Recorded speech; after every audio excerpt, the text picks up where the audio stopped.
கன்னி கன்னி ராசியினருக்கு ராசிக்கு 9ஆம் இடத்திற்கு குரு வருகிறது.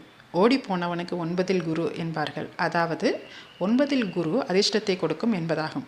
9ல் அமர்ந்த குரு தனது 5ஆம் பார்வையால் ராசியை வலுப்படுத்துகிறது. இதனால் மற்றவர்களின் கவனம் உங்கள் மீது திரும்பும். உங்களுக்கு பிறரிடத்தில் மதிப்பு மரியாதை கூடும்.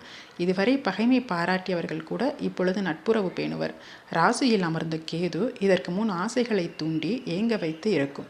அந்த ஆசைகள் தற்பொழுது குருவின் பார்வையால் நிறைவேறும். மேலும் குருவின் பார்வையை பெற்ற கேது இறை நம்பிக்கையை தூண்டும். கோவில், குளம், புண்ணிய யாத்திரை, குலதெய்வ வழிபாடு போன்றவற்றை மேற்கொள்வீர்கள். சிந்தனையில் தெளிவு பிறக்கும். மனம் புத்துணர்வு பெறும். ராசிக்கு 3ஆம் இடத்திற்கு குருவின் 7ஆம் பார்வை கிடைப்பதால் இளைய சகோதர சகோதரி வழியில் நன்மைகள் உண்டு. சொந்தங்கள், பங்காளி வர்க்கத்தினர், மாமனார், அண்டை அயலார் இவர்களோடு நல்லிணக்கம் கூடும். நண்பர்களால் உதவிகள் உண்டு. தைரிய வீரிய ஸ்தானத்திற்கு குருவின் பார்வை இருப்பது சவாலான காரியங்களை திறம்பட செய்து முடிக்க உதவும். அதனால் வெற்றியும் புகழும் கிட்டும்.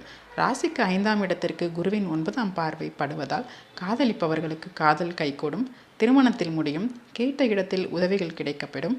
கௌரவம் உயரும். புத்திர பாக்கியம் கிட்டும். பிள்ளைகளால் செல்வாக்கு உயரும். மேற்படிப்பு படிக்க நினைப்பவர்களுக்கு விரும்பிய படிப்பு விருப்பம் போல் கிடைக்கும். கன்னிக்கு 4 மற்றும் 7க்கு அதிபதியாகிய குரு 9ல் அமர்வது தாயார், வாழ்க்கை துணை, நண்பர்கள் ஆகியோரால் நிறைய நன்மைகளை ஏற்படுத்தும். மொத்தத்தில் இந்த குரு பயிற்சி கன்னி ராசியினருக்கு அதிர்ஷ்ட காற்றை வீசுவதாக இருக்கும்.